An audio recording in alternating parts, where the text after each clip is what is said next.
A client once sent me a brief so detailed it had Google Analytics event names in it, like the exact strings, pre-written, ready to go. That was Boardhaus, and that project turned into one of the most interesting builds I've done this year.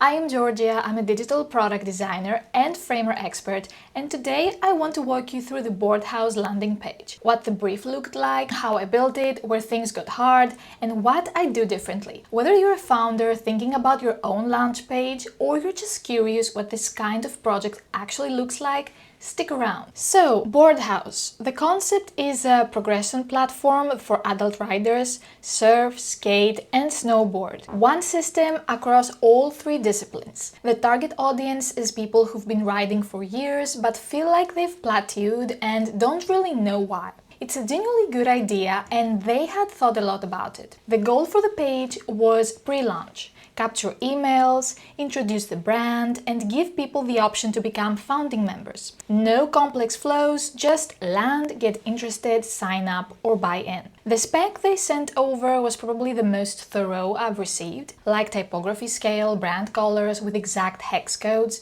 spacing rules, even notes on what the error stage should say on the email form. When a client sends you that, two things happen. One, you feel genuinely respected as a professional because they've done the work and it shows. Two, you feel the weight of it because there's nowhere to hide, and that's actually a good place to start a project. The brand system was very tight. Navy as a primary, an amber that only shows up in the logo mark, Barlow condensed bold for headings, DM sans for body copy, and then there's the logo. A B made of vertical bars, kind of like a diffraction pattern, and a word mark with a subtle bar running through its letter. It's a very considered system, and my job was to translate that into Framer.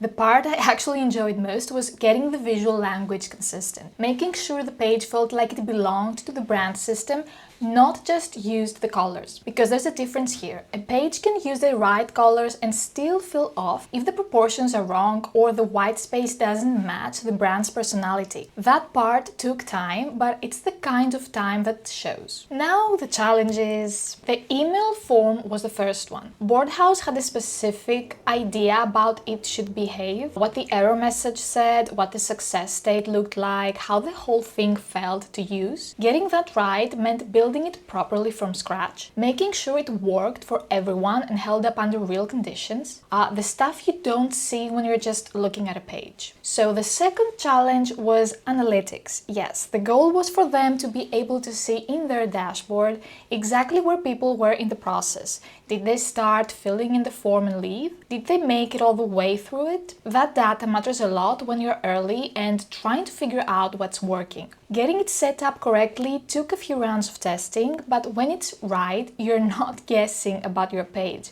You know. So now Boardhaus is live at boardhaus.co. The email list is growing, the founding member offer is up, and they have a clean analytics setup they can actually read and act on. If you're a founder building toward a launch and thinking about what your page needs, spend time on the brief. The more specific you are about what success looks like, the better the output. Their detailed spec made my job harder in the right ways and easier in the ones that actually matter. And if you're watching this because you're curious about working together, the link's below. I'll see you in the next one.